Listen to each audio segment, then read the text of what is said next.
Selamat malam Bu Servi, saya Ernest dari kelas D dan saya akan melakukan tugas saya mengenai penjelasan komunikasi massa. Dan saya akan menjelaskan materi tersebut. Yang pertama adalah kesalahan yang sering dilakukan saat menulis materi. Kesalahan tersebut dapat berbentuk ejaan, bentuk, ataupun pilihan kata. Yang saya alami sendiri adalah mengenai ejaan yang terjadi dalam komunikasi massa. Contohnya saat saya menaiki sebuah pesawat.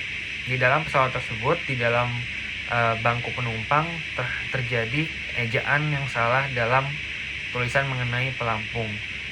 Dan hal itu tentu saja dapat merugikan kita karena kita sebagai warga Indonesia yang baik tentu saja harus menguasai bahasa kita sendiri.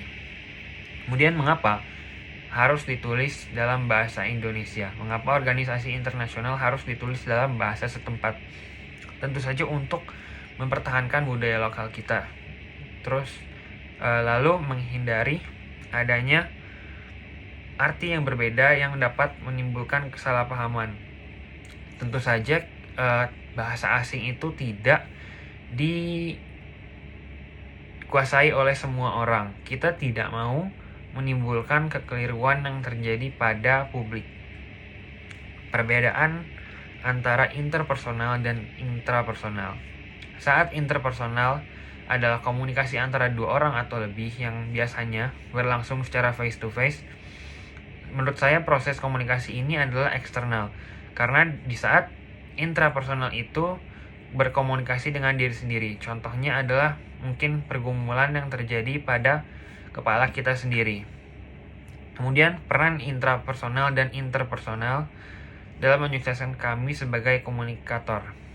Interpersonal membantu mengenai bagaimana menyampaikan pesan tersebut kepada publik atau massa, sedangkan intrapersonal membantu memahami isi pikiran dari audiens yang membuat komunikasi itu dapat tersampaikan dengan baik. Misalnya pada sebuah pidato, interpersonal membantu kita dalam menyampaikan pesan yang baik kepada publik tersebut. Kemudian intrapersonal membantu kita dalam kira-kiranya memahami isi pikiran yang ada pada publik tersebut agar komunikasi itu dapat berjalan dengan baik, agar publik tersebut dapat mengerti apa yang kita bicarakan.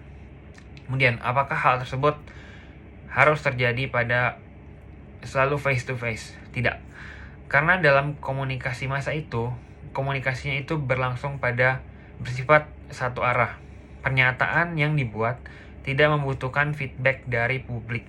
Karena komunikasi itu hanya berlangsung dari kita kepada publik dan tidak membutuhkan pesan balik. Apakah komunikasi massa selalu dikomersialkan atau selalu terjadi dalam bentuk komersial?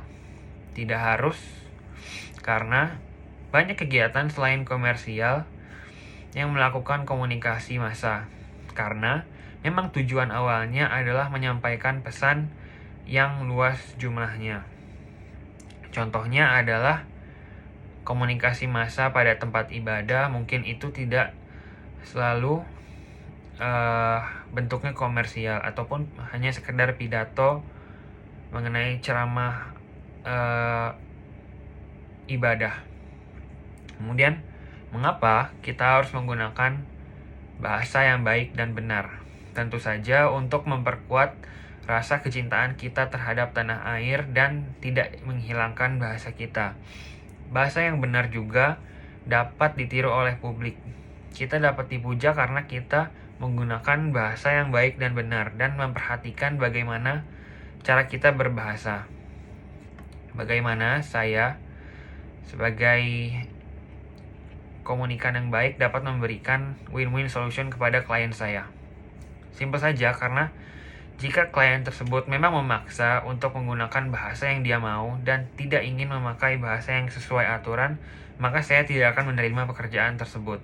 Namun, jika mencari solusi yang terbaik mengenai permasalahan tersebut, maka saya akan memberikan informasi mengenai keuntungan dari memakai bahasa yang baik dan benar. Seperti dipuja, kemudian bahasa tersebut tidak melanggar aturan, dan dapat menjadi contoh bagi publik. Win-win solution itu dapat juga menjadikan klien saya agar mendapatkan perhatian dari publik karena telah menggunakan bahasa yang baik dan benar. Oke, sekian dari video saya mengenai materi penjelasan komunikasi massa. Terima kasih.